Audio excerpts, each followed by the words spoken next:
William Wordsworth romantic period के प्रारंभकर्ता साहित्यकार हैं, एक पायनियर पोएट और क्रिटिक हैं।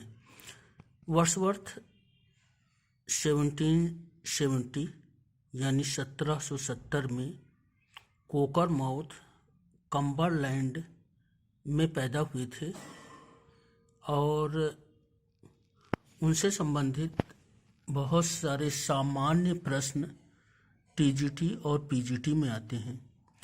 टीजीटी में वर्ड्सवर्थ से संबंधित बहुत से प्रश्न आते हैं क्योंकि उसमें साहित्यकारों की संख्या कम है, केवल 4 साहित्यकार हैं, इसलिए वर्ड्सवर्थ से संबंधित प्रश्न बहुत ज़्यादा आते हैं। सामान्य से प्रश्न टीजीटी में आते हैं और प्रायः वे ऐसे आसान से होते हैं कि कुछ कविताएं या कुछ विचारधाराएं पूछ ली जाती हैं कि एक किससे संबंधित हैं। जैसे कोई कविता दे दी गई कि डैफोडिल्स को किसने लिखा है, या कौन सा व्यक्ति द पोएट ऑफ नेचर कहलाता है। तो ऐसे आसान प्रश्न भी पूछे जाते हैं। और पीजीटी में थोड़ा सा स्तर कठिन होता है, जैसे क्रिटिसिज्म के प्रश्न पूछे जाते हैं, लेकिन कुछ प्रश्न दोनों में मुश्किल होते हैं। तो यहाँ पर टीजीटी पीजीटी में आए हुए कुछ प्रश्न प्रस्तुत हैं और बाकी प्रश्न अगली किसी श्रृंखला में प्रस्तुत किए जाएंगे। टीजीटी 13 में एक बड़ा आसान सा प्रश्न आया था कि वे कहाँ पैदा हुए थे और कब पैदा हुए थे। तो वर्ड्सवर्थ कॉकरमाउथ में 7 अप्रैल 1770 में पैदा हुए थे। 7 अप्रैल 1770 में कोकरमाउथ में पैदा हुए थे। उनके लव अफेयर से संबंधित एक प्रश्न टीजीटी 9 में आया है। तो नवंबर 1791 में वर्ड्सवर्थ फ्रांस की यात्रा पर गए हुए थे और एक फ्रेंच लड़की एन्नेटी वैलोन के प्यार में वे पड़ गए और एन्नेटी वैलोन कैथोलिक थी, वर्ड्सवर्थ प्रोटेस्टेंट थे और इनके एक लड़की भी हुई थी, यानी एन्नेटी वैलोन जो है वर्ड्सवर्थ की एक बच्चे की माँ बनी थी।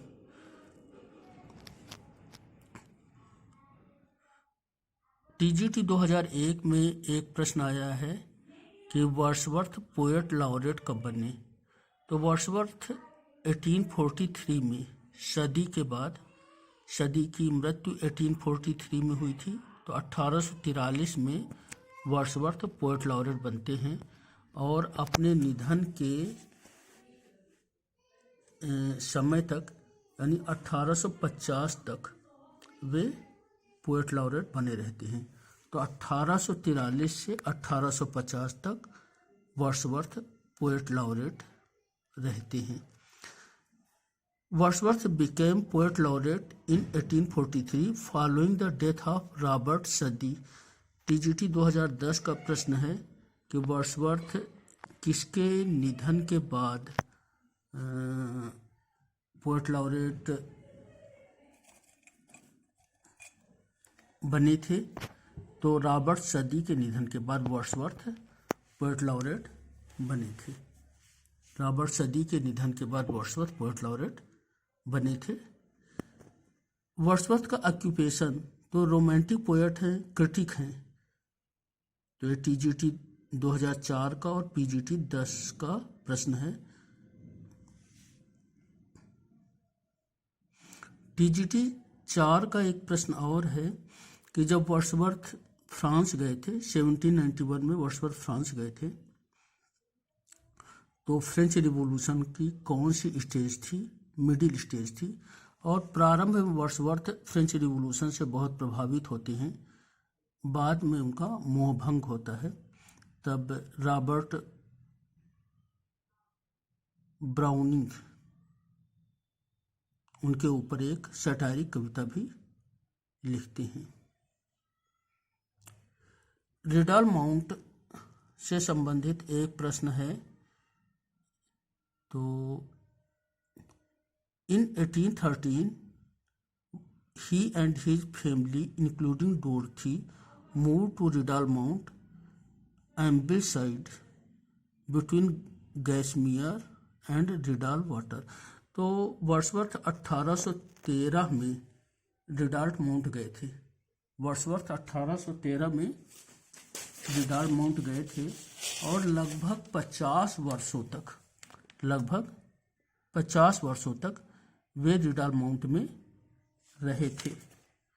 तो इस पर जो प्रश्न आया हुआ था ये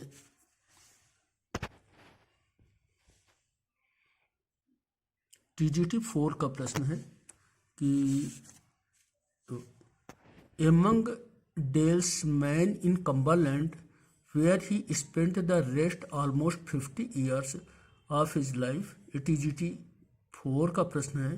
तो वर्ड्सवर्थ ने रिडल माउंट में लगभग 50 साल जिंदगी के गुजारे थे अपने परिवार के साथ डेल्स मैन लोगों के बीच में। After the death of Wordsworth April 23, 1850, his wife Mary published his lengthy autobiographical poem to Coleridge as the Prelude 1850। TGT 0A का प्रश्न है और प्रील्यूड पर बहुत से प्रश्न पूछे जाते हैं।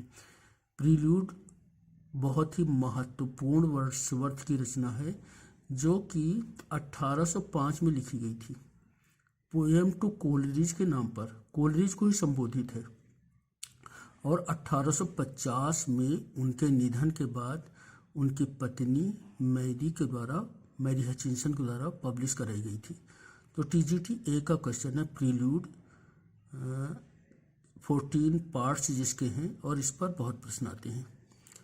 दो the prelude was completed in 1805, TGT 4, 5, TGT 4 और 5 का प्रश्न है। लिरिकल बैलेट्स पर भी बहुत प्रश्न आते हैं। लिरिकल बैलेट्स 1798 में पब्लिश हुआ था। ये TGT 4 का प्रश्न है और PGT 13 का प्रश्न है।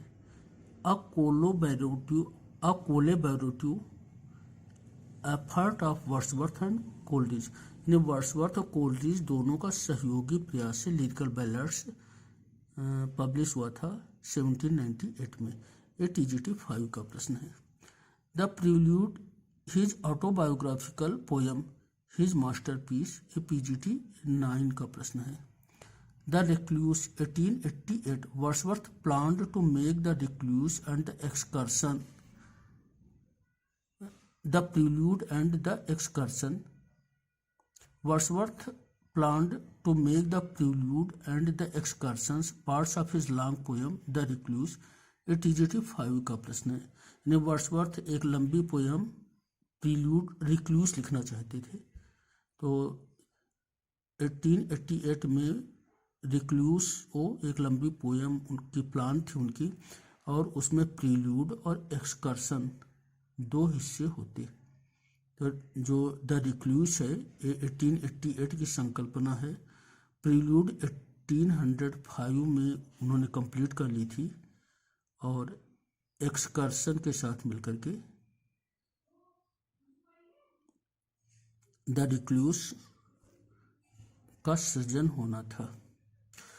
The American edition of lyrical ballads, America में लिरिकल बैलेट्स को बहुत तारीफ मिली थी क्योंकि लिरिकल बैलेट्स में नए थॉट्स थे। अमेरिका एक नई कंट्री थी। तो TGT 01 का क्वेश्चन है कि अमेरिका में जो लिरिकल बैलेट्स का ये नया एडिशन था कब पब्लिश हुआ था। तो ये 1802 में पब्लिश हुआ था। The excursion 1814 marks the beginning of the decline of the Wordsworth poetic genius. TGT 4 का प्रश्न है। तो जो एक्सकर्सन है यानी जो रिक्लूस का जो दूसरा पार्ट है, रिक्लूस को प्रील्यूड और एक्सकर्सन से मिलकर बनना था, तो एक्सकर्सन 1814 का है। और एक्सकर्सन वर्ड्सवर्थ की कविता की क्षमता का पतन व्यक्त करता है। यानी एक्सकर्सन के बाद विद्वानों का कहना है कि वर्ड्सवर्थ की जो कवि प्रतिभा थी वो घटने लगी, उनकी जो प्रेरणा थी, इंस्पिरेशन था, वो कम होने लगा। प्रील्यूड पर फिर एक प्रश्न है, और ये पीजीटी 2 और टीजीटी 13 का है। द प्रील्यूड, ये पीजीटी 2 और टीजीटी 13 का है। Wordsworth wrote the prelude in 14 books. तो प्रील्यूड के जो हिस्से हैं 14 पार्ट्स हैं, 14 books. The prelude is address to college, ये पीजीटी 9 का क्वेश्चन है। तो प्रील्यूड को कॉलेज को एड्रेस करा गया है। जॉन कीट्स ने वर्ड्सवर्थ की पोयम को इगोटिस्टिकल सबलाइम कहा है। ये पीजीटी 2 का क्वेश्चन है। हु कॉल्ड इट, तो इसे जॉन कीट्स ने कहा था। Odd on the intimation of immortality. Wordsworth has expressed his views on transmigration of the soul in the poem। TGT 13 में आया था कि वर्ड्सवर्थ ने सोल के ट्रांसमाइग्रेशन को किस पोएम में व्यक्त किया है, तो ode on the intimations of immortality में ट्रांसमाइग्रेशन ऑफ द सोल की विचारधारा है। Lyrical ballads 1798 has 4 poems by Coleridge and 19 by Wordsworth. तो पीजीटी 3 का क्वेश्चन है। तो जो लिरिकल बैलेड्स हैं, इसमें 4 पोएम, जो लिरिकल बैलेड्स का पहला संस्करण था 1798 का, 4 पोएम तो कोलरिज की हैं और 19 पोएम वर्ड्सवर्थ की हैं। इस तरह कुल 23 पोएम्स हुई।